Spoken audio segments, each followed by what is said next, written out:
ceiling of the power plant. Have a look down at the massive red commercial generators. There are 8 located on this side with another 9 on the Arizona side, and that gives us a grand total of 17 for the dam. They stand at 70 feet tall, however we are only looking at the top 30 feet of them. And at the very top is a light. If that light is illuminated, that means it is currently in use. Each one of these generators can provide up to 130 megawatts of electricity.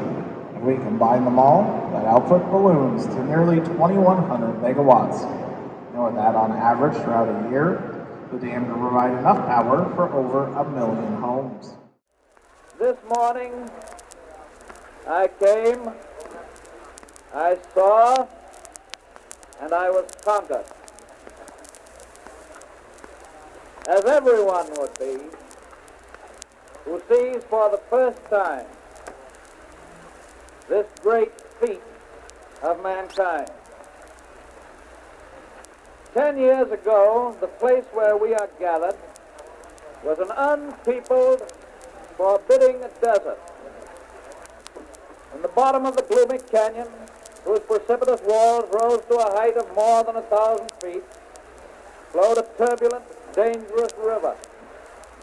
The mountains on either side of the canyon were difficult of access, with neither road nor trail, and their rocks were protected by neither trees nor grass from the blazing heat of the sun. The site of Boulder City was a cactus-covered waste,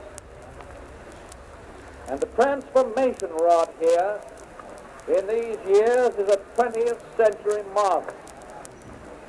We are here to celebrate the completion of the greatest dam in the world, rising 726 feet above the bedrock of the river and altering the geography of a whole region.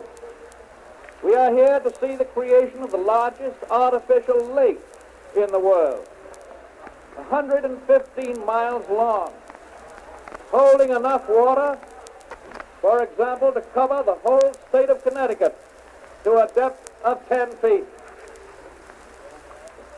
And we are here to see nearing completion a powerhouse which will contain the largest generators and turbines yet installed in this country.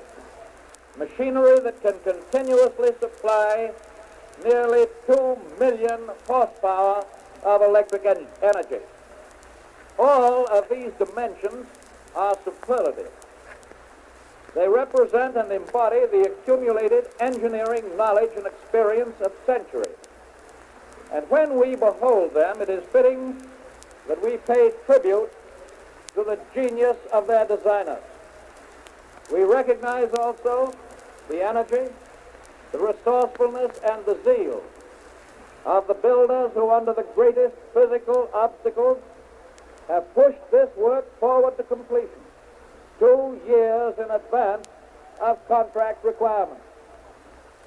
But especially, my friends, we express our gratitude to the thousands of workers who gave brain and brawn in this great work of construction. Beautiful and great as this structure is, it must also be considered in its relationship to the agricultural and industrial development and in its contribution to the health and comfort of the people of America who live in the Southwest. To divert and distribute the waters of an arid region so that there shall be security of rights and efficiency in service is one of the greatest problems of law and of administration to be found in any government. The farms, the cities, the people who live along the many thousands of miles of this river and its tributaries, all of them depend for their permanence and value upon the conservation, regulation, and the equitable and fair division of its ever-changing water supply. What has been accomplished in the Colorado in working out such a scheme of distribution is inspiring to the whole country.